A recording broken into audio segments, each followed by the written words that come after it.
Hey everybody, I wanted to finish these videos sooner, but I'll give you a little sneak peek of something here. Been busy for the past week or so, getting ready for the Star Trek convention, and then now I've got the COVID, so sorry about the video taking so long. Anyway, just wanted to give you a quick update. Here's a little bit of the stuff.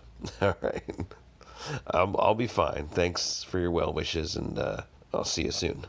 So this is the first print that failed, and we went ahead and added a bunch of more supports down here from the base to the backpack. And this is the second print that failed. It didn't fail as spectacularly. It did print some of the backpack. You can see here that a lot of these supports that I talked about did stick around, but and the bases were there, the shafts of the support were there, but they did pull away at some point and then get picked back up when the rest of the model kind of got a little thicker there by his arm. You can see another thing that we talked about before was there was this line here across the whole model. So we added a bunch of supports. I went ahead and kept the supports on so you could see where they were. And they pretty much got rid of that line. There's still some kind of a little line, but it's nowhere near what it was before. You see this here? You can see it was a very solid line across the model, even a couple lines really. So that did get much better. See that there? Haven't removed the supports yet. Again, you can see that line's not really there anymore. So we have more supports around that same area. So those did help. You can see here that turned out pretty smooth, whereas in the previous one it kind of, wasn't up there. I'm really pissed that didn't print successfully, but stay tuned. We're going to fix it. Fix it. And now that you've seen how the model looks, we're gonna fix it.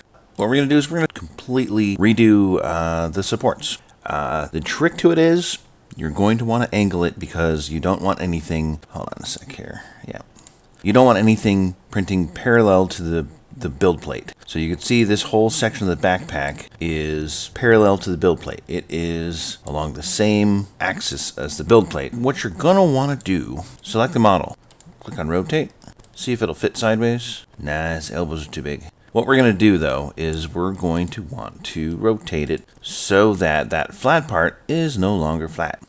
No longer parallel to the build plate. So usually a good rule of thumb is about 45 degrees is good. But really what we're trying to do is we're trying to make these layers thinner. So less surface area connected, that needs to be supported at one time. So as you can see, let's go to the support view so you can see the layers. And here we are. So now you can see the first layer that is going to be supported is going to be right here, and it's going to be small. It's going to be a little layer line instead of a giant, one giant piece. It looks like Daenerys and Thor were correct with their skepticism. So we're going to go ahead and support that, but first we have to get it oriented and situated and fitting on the freaking build plate. It's a rather large model, beautiful model. But a talented Jeff of the Patreon Hex 3D. I always have to give it a plug just because it's such a beautiful model and he deserves credit for it and extra business hopefully. Because then he'll just keep pumping out these awesome models and we'll have more awesome models to work with. Could scale it, but I really want to keep it at the same, yeah.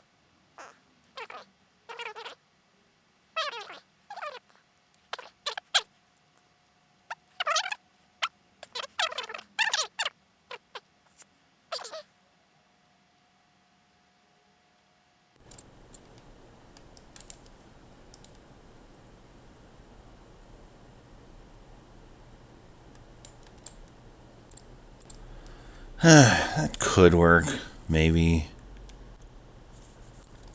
You know what though? I'd rather have it leaning more backwards than forwards. Let's see if we can get that. No.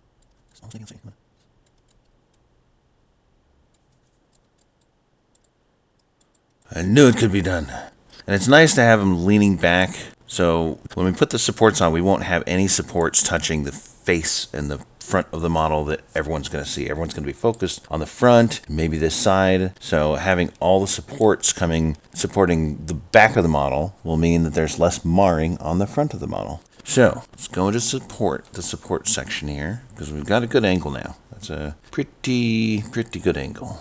And you can see by all the areas that are highlighted in red, those are the areas that'll need the most support. Like, so his elbow is, if you look at the layer lines, it comes down to here, let me get closer.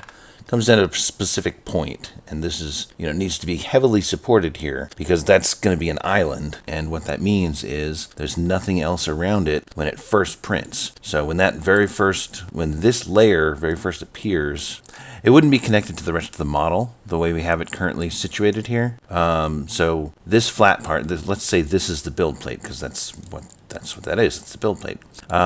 This will actually adhere to the build plate because there's nothing holding it up here or down there.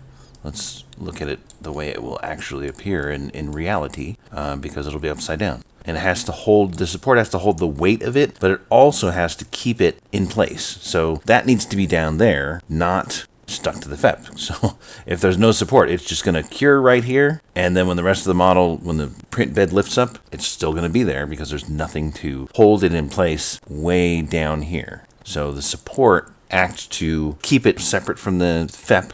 So anyway, this is our heavy support. And you can use auto supports. I tend not to like auto supports because the AI isn't super smart about where to put them.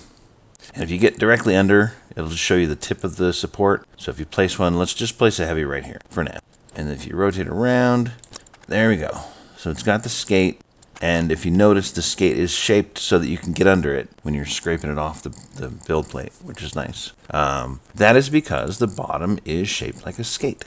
You could shape it other ways. You could shape it just plain old cone, cylinder, prism, whatever. But this skate is the best setting for that because it's easier to scrape off the build plate after you're done. But yeah, this is not a good height. Let's do this.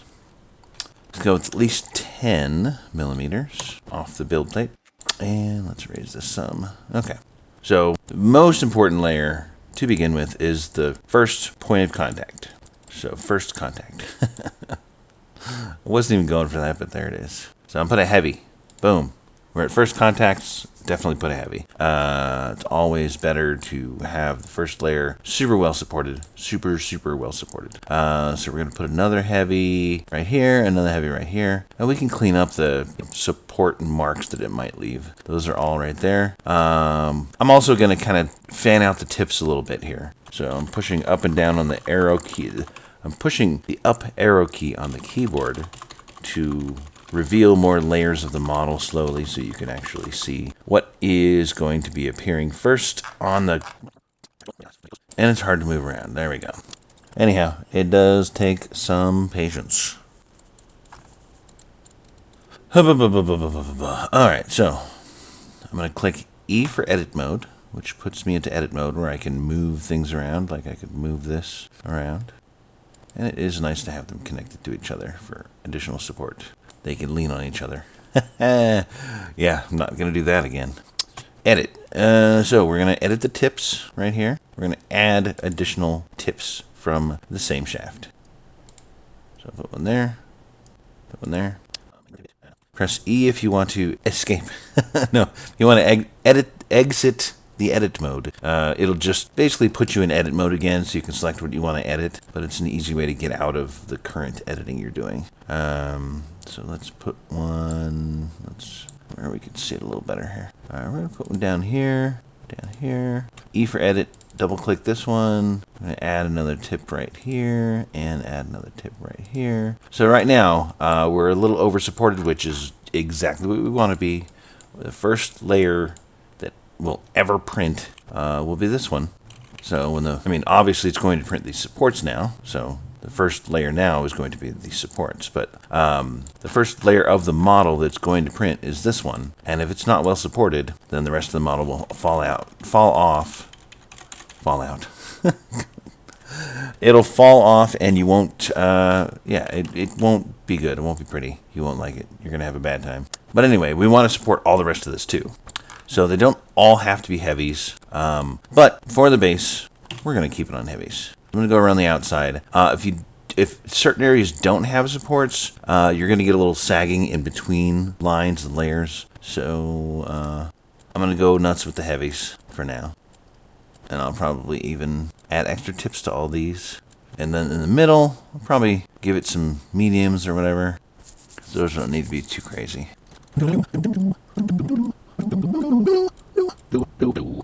Alright, so this is the lowest layer, lowest level of the backpack. As you can see now, there's not as much to support, but we're going to support it like our print depends on it, because it does. Okay, so we're going to start there, and we'll get more into it later. I'm going to switch to mediums for the in-between stuff here. You can also, so you're not too focused on the, what do you call them, the struts. You can do it this way, boom, boom, boom. Anyway, you can also lift these with the mouse. Whoop! Look at all that. Look at it all. So let's go ahead and just give it like a good grid feel. Make sure there's not too much space between any of these supports. We can kind of fan it out later. But we're going to do medium supports. This is the bottom of the thing. We can sand it pretty easily. So make sure it's got a good amount of supports. We'll go around the outside with the heavies. And you can do it very meticulously in a grid if you want, or whatever works best for you is the way you should do it. Don't let me tell you how to do it, because it is your model. I'm just giving you some hopefully helpful advice on how it can be done. This is not how it needs to be done. It needs to be done how you decide to do it. Ultimately. Okie dokie. So those might be a little far apart. They are all connected to each other, so that does lead to additional strength in the supports if they're connected to each other. That is determined by the cross width and the cross start height, things like that. So the cross width is how far apart they can get and automatically connect to each other. Cross start height is at what height they start doing these crossbars. So it was set to 2 millimeters. As soon as it gets to 2 millimeters, it'll start putting these crossbars in. These are further than 6 millimeters apart, apparently. You can edit that. So after the fact, if you click on E for edit, you can click on, for example, this strut support shaft, and you can tell it, oh, hey, I want the cross width to be 20. And then when you move it, it'll go, oh, I'm going to connect anything within 20 millimeters. Oh, and sometimes the mouse is just so sensitive. Where is it? Where are you going, bro? How is that even? That's not. Where's the rest of it? All right, well, I'm going to undo that action by pressing Control-Z. There we go. Now it's back to where it started. And you can just barely move the mouse if you want to try this out. So just barely move it. There you go. Anywho, and you could save that as your default if you want. I mean, 20 millimeters is a little far. I just wanted to give you an example and make sure it was connecting. So we're going to go with like 10 millimeters. That should be pretty good. I just want to make sure they're all connecting to something, so there's an additional level of support for all of them. It's a little extra resin, but you know what? You know it's a lot of resin, failed print. I'd much rather have this using a little extra resin to make sure everything is really well supported than wasting a ton of resin with the failed print. And, nothing's worse than a failed print. Nothing in the world is worse than a failed print. All right, so look, this one's needs some supports. And why this is happening is because prior to this, the cross width was 6 millimeters, and they weren't within 6 millimeters of each other. So now, when I grab it and edit the tip to tip tap, when I edit the shaft, the stem, when I edit the stem, it will go, hey, am I within 10 millimeters of somebody? Because I know I wasn't within 6 when you placed me. Anyway, so just use it. It takes into account the updated parameters. All right. So pretty cool. Ideally, get these set to what you want before you start doing that stuff. Don't be like me, kids. A for add. And if they're close enough, it doesn't need as many supports, so you just make sure you're close enough to do that. That way they're still connected, but you're wasting a little less resin. Alright, let's see where the rest of it is here. Oh, cool. And tilt the angle a little bit so I can see what the f is going on. If you get too far apart, it wants additional supports to keep it together. You gotta keep it together. And you don't want it like this, like this. Because then, as you can see, the support is like, it's outside. There's a little curve there, and that's gonna leave some marks. These heavies might leave marks anyway, but Control Z to undo. Or Z if you're in another part of the world. Control Z if you're a peon. You're a peon. Alright. Or even if you're a poopin'. So stupid. Alright, here we go. We're going to go all the way around this thing. If you want to support your model from scratch, stick with me, son. I'll show you the ropes. Oh, no. Oh, no. All right. So, tell you what, I'm going to put this here. Because it wants to, go off of these and put a little one here. I mean, it should be enough support, but I don't like that. I want to do all the way down here. So, click that there, and then just move it into place. Move it where I want it to be. Sometimes when you're completing a whole circle, it's a little weird. So, E for edit. Grab the base, the stem, the whatever you want to call it. And then make sure to move the tip. Also, not like that, like that. That is all kinds of... It's good. It's fine. It's fantastic. So, I'm going to go back to the bottom view. Bottom view, bottom view. All right. Go back to mediums and start doing this. Notice we're on 10 millimeter cross width now. So, they will connect. A for add. Boom.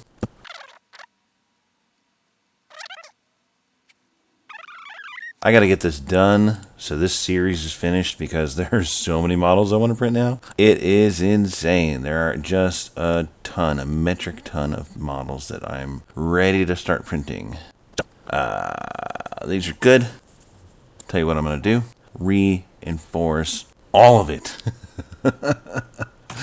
Yeah, you heard right. Watch this. Double click, extra tip, E to get out. Double click, extra tip, E to get out. Double click, extra tip, E to get out.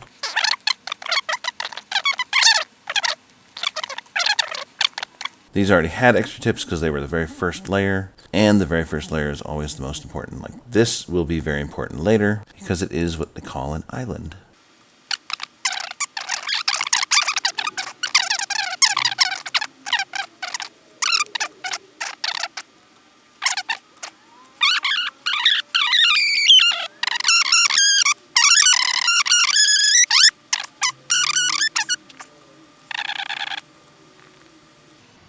And with that, we've made it all the way around the entire outside of the model. Look at that. It's a thing of beauty.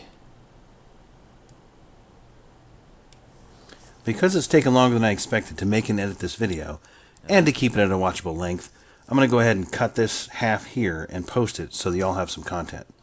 Spoiler for the next episode, the print is totally successful after we angled it and properly supported it. So that's the good news. The next video will have the time lapse and removal of supports along with some final shots of the model, just looking beautiful. So stay tuned. There's more to come. And of course, thanks for watching. I appreciate it. Like and subscribe. That really helps out the channel a ton. And have a beautiful time.